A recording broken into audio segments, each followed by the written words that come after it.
Assalamualaikum warahmatullahi wabarakatuh, Sahabat Pustaka. Berjumpa kembali di Literasi di Rumah LDR Dinas Perpustakaan Kabupaten Sleman. Hari ini kita hadirkan narasumber istimewa untuk menutup akhir tahun ini dengan tema yang akan kita kupas hari ini adalah menggugat literasi menulis gitu kan. Kenapa sih kita harus menulis?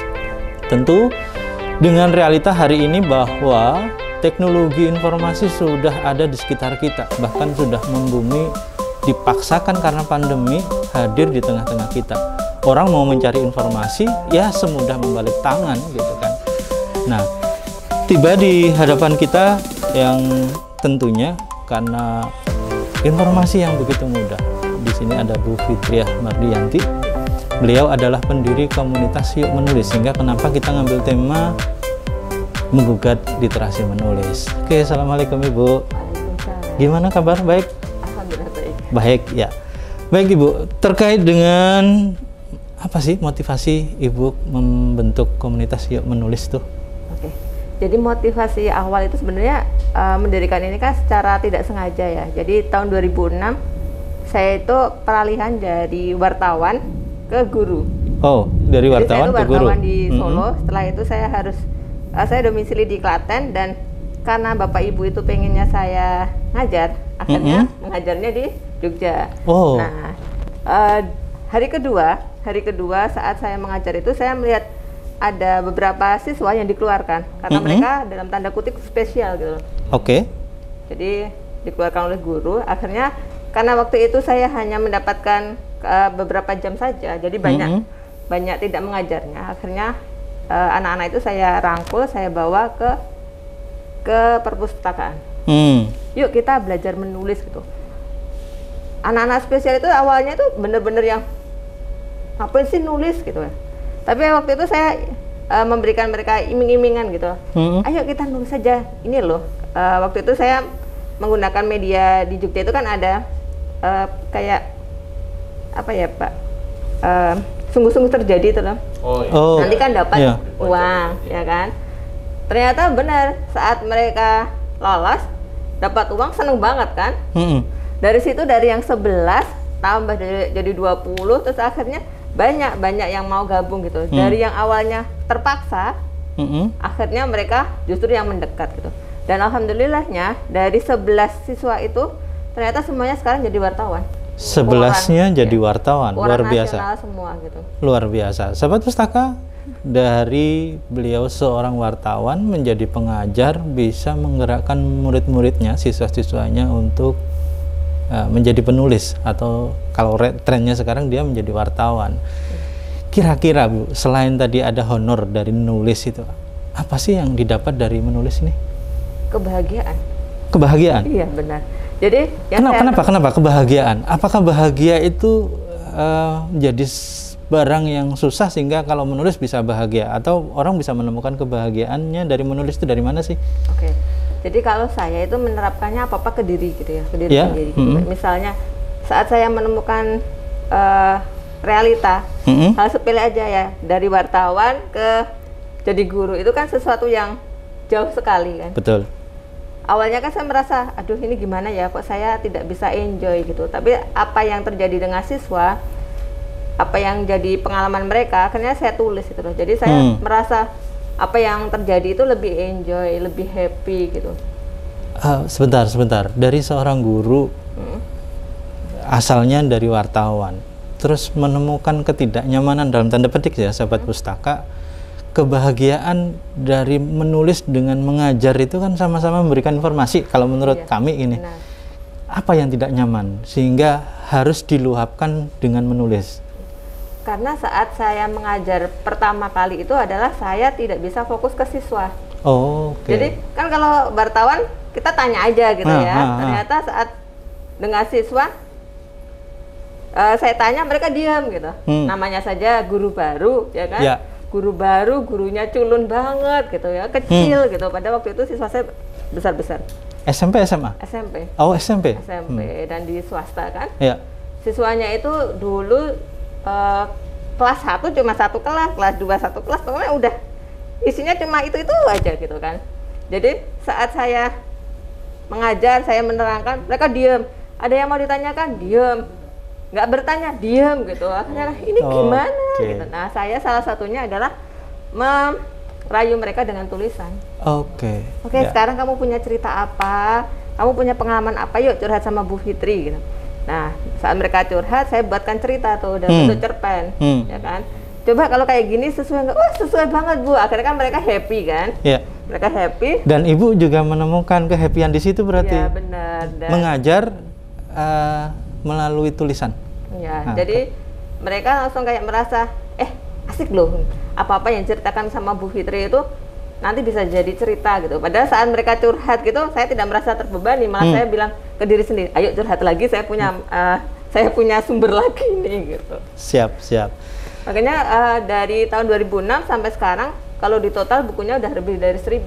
Wow. Lebih dari 1000, wow, ya, luar biasa sahabat pustaka. Antologi buku solo itu campur udah lebih dari 1000. Lebih dari 1000.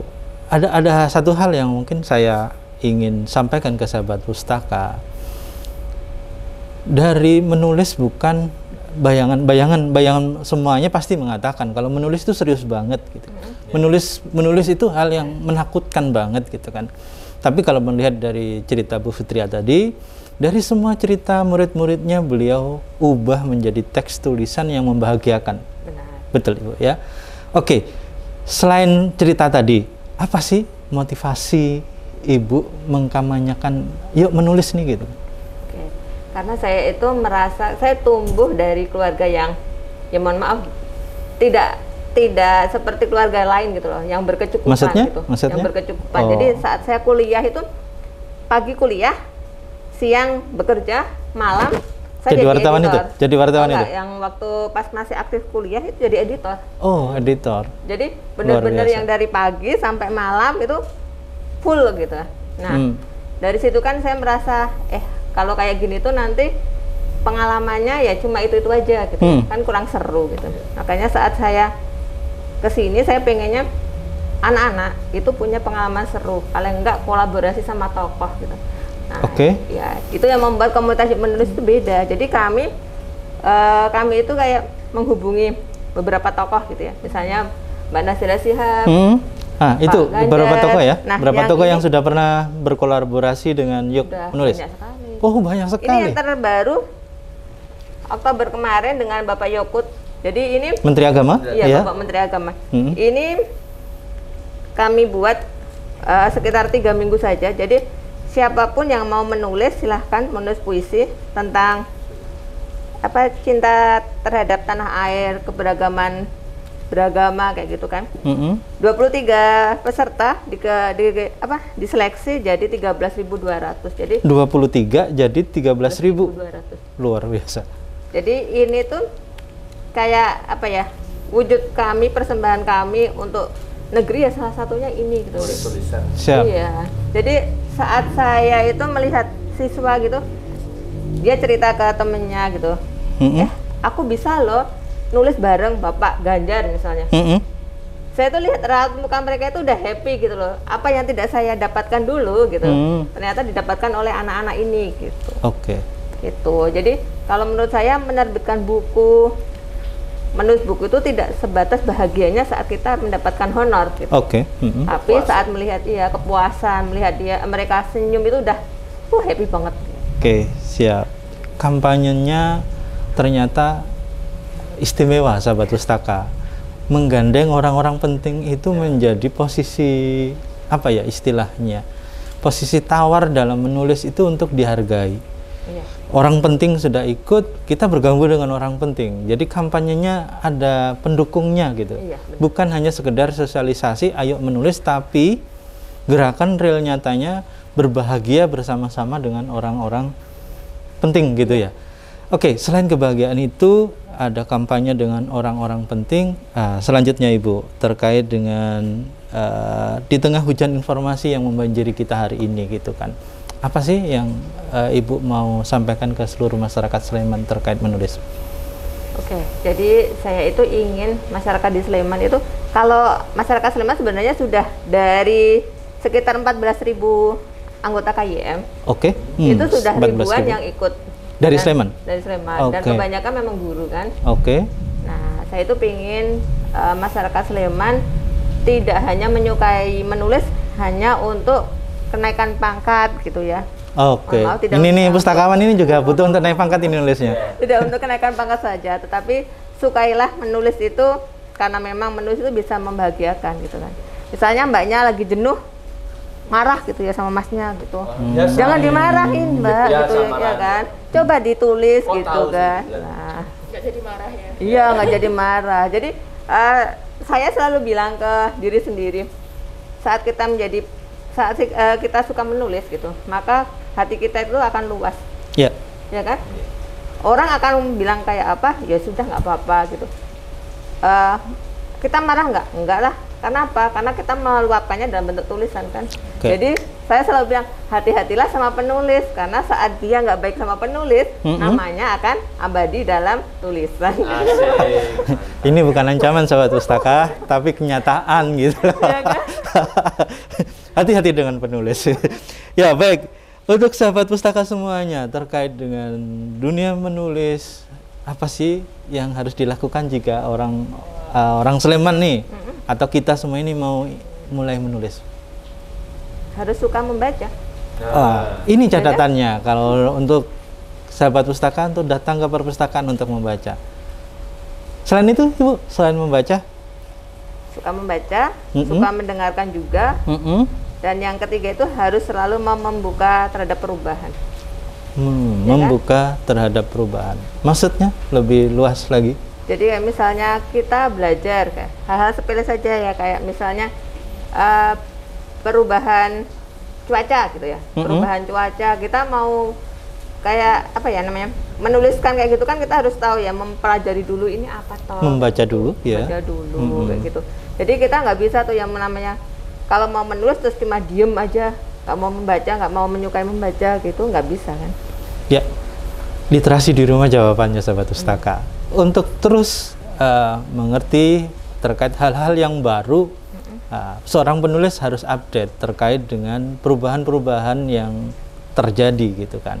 Oke, Bu Fitria, terkait dengan semua hal itu yang sudah di atas kita bahas, tip-tip sederhana deh sebelum selain membaca, selain mendengar, mengikuti perubahan yang ada, real untuk menjadi penulis itu tips sederhana dari Bu Fitria selama ini, dari wartawan menjadi guru menjadi penulis lagi gitu kan. Apa sih? Juga. Oh ya, editor, jangan lupa. Oke, tipsnya itu kalau saya sebenarnya ini yang saya terapkan ke putri saya ya. Jadi putri saya itu alhamdulillah suka menulis juga gitu. Saya tidak punya tips ya, tapi ini sebenarnya pengalaman saya ya. Tip yang kalau dilakukan saya adalah mengubah kebiasaan biasanya di masyarakat itu adalah kayak misalnya kita koleksi buku, bukan buku, kayak baju gitu ya. Baju ya kan, baju banyak gitu ya. Coba sekarang diubah buku yang banyak. Di rumah. Kebiasaan pertama. Iya, karena saat kita ada buku, maka kita terbiasa untuk membaca. Ini sebenarnya yang saya terapkan dulu ke siswa gitu. Jadi siswa saya itu saat disuruh membaca, mereka mau membaca tetapi tidak tahu isinya. Saat saya datang ke rumah ternyata tidak punya buku sama sekali selain buku pelajaran. Kalau ini persoalan se-Indonesia Raya ini, kalau minimnya buku di tengah-tengah rumah kita. Ini jadi catatan kebijakan untuk ke depan. Sebenarnya buku itu kan tidak selalu harus mahal ya. Iya. Karena saat saya sendiri kalau misalnya ada bazar buku gitu, saya datangnya tidak hanya membawa plastik gitu. Bawa koper. Ya kan? Karena apa? Karena memang menurut saya ini surga gitu ya, ya kan?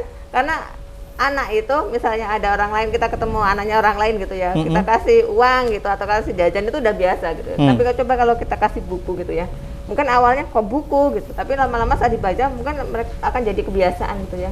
Siapa tahu itu buku pertama mereka gitu ya, ya kan? Jadi kebiasaan itu. Yang kedua, kalau saya tidak pernah memaksa anak saya untuk mau menulis. Jadi misalnya tengah malam gitu, saya ketik dan dia terbangun gitu. Bunda ngapain? Oh ini lagi menulis. Mau menulis sama siapa? Kayak kemarin, Ibu mau menulis sama Andi Noya. Kamu kenal nggak? Oh Andi Noya, mantan duta baca Indonesia. Seru dong gitu. Iya, kamu pengen nggak? Yuk coba yuk. Tapi nanti kalau kamu ikut nulis, nanti tetap yang nyeleksi bukan bunda loh gitu. Nanti kalau yang nyeleksi saya sama aja dong, ya kan? Tarik semua satu keluarga gitu. Terus akhirnya dia mencoba gitu. Beberapa kali gagal juga. Usia berapa? Sekarang kelas 1 SMP. Wah, kelas 1 SMP, dan dia memang iya. Setelah itu dia kan kayak membaca dulu ya Dek, kalau nanti nggak membaca nggak tahu gitu. Akhirnya dia larinya ke perpustakaan sendiri kan. Di rumah kami memang ada perpustakaan, dan uniknya di rumah kami tidak ada TV. Sepakat saya. Bener-bener nggak ada TV, dan itu sebenarnya mohon maaf jadi kayak memalukan gitu deh. Saat kemarin di sensus, Mbak punya TV? Nggak punya gitu. Langsung ekspresi, hah serius gitu, nggak punya gitu. TV-nya berubah jadi buku. Iya, jadi memang kami sepakat untuk tidak memiliki TV. Apakah tidak memiliki, anak-anak tidak boleh pegang HP? Boleh, tapi memang terbatas kan ya, dan selalu didampingi. Nah, saat mereka sudah mulai membaca, terus mencoba untuk menulis, dibiasakan aja kayak gitu, ritmenya kayak gitu terus gitu. Itu akan menjadi kebiasaan yang baik gitu, dan ternyata tetangga-tetangga juga ikut gitu ya. Ngikuti ya? Ngikutin, jadi ngikutinnya kayak misalnya, Mbak Era punya buku apa? Kayak gitu, ya kan? Jadi saya bukan tipe orang yang kalau membeli buku, dieman-eman gitu ya. Kalau mau dibaca monggo, nanti kalau sobek ya udah gitu. Lebih baik sobek daripada dimakan rayap. Baik, jadi lebih baik sobek dipakai daripada hilang dimakan rayap, karena memang nggak pernah disentuh gitu kan. Baik, Bu Fitria, terakhir, di tengah hiruk pikuk informasi yang begitu banyak di sekitar kita, pesan-pesan untuk masyarakat Sleman untuk agar itu mau berliterasi menulis itu gimana? Agar berliterasi menulis ya, atau ajakan biar mau nulis deh, Oke. Menulis dari sesuatu yang disukai. Ya kan? Saat kita menyukai, misalnya Mbaknya lagi punya perasaan happy tuh, ya kan? Banyak mungkin contohnya. Oh ya, sama Mas. Ini kayaknya Masnya pengen banget sih ya untuk contoh. Ngebet banget. Contoh saja. Oh, contoh sahabat pustaka. Jadi tuliskan gitu. Misalnya, saya nggak bisa kok cerita anak gitu. Nggak apa-apa, puisi aja gitu. Puisi juga saya nggak mau gitu. Ya maunya apa gitu. Kalau pengalaman saya gimana? Nggak masalah. Misalnya pengalaman Mbaknya terpesona sama Masnya, boleh gitu, ya kan? Iya, dari hal-hal yang disukai dulu. Kalau kita menulis dari hal yang disukai, insya Allah nanti akan mengalir gitu. Kan kalau kita dipaksa menyukai sesuatu yang tidak disukai, nggak enak kan? Misalnya Mbaknya nggak suka sama Masnya, terus dipaksa gitu, ya kan rasanya ya gimana gitu. Gitu rasanya ya. Iya kan? Oke. Cukup itu. Baik, sahabat pustaka, mungkin itu sedikit obrolan terkait dengan menulis. Kenapa kita mengambil tema hari ini menggugat literasi menulis?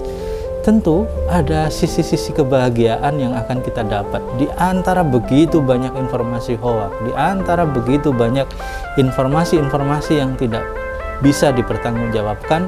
Kita bisa merangkai pengetahuan kita dengan menulisnya. Dan itu menjadi sebuah autobiografi kah, puisi kah, catatan kah, tapi the real itu adalah nyata dan bukan informasi-informasi yang perlu kita pertanyakan keabsahannya. Baik, sahabat pustaka, itulah obrolan kita sederhana.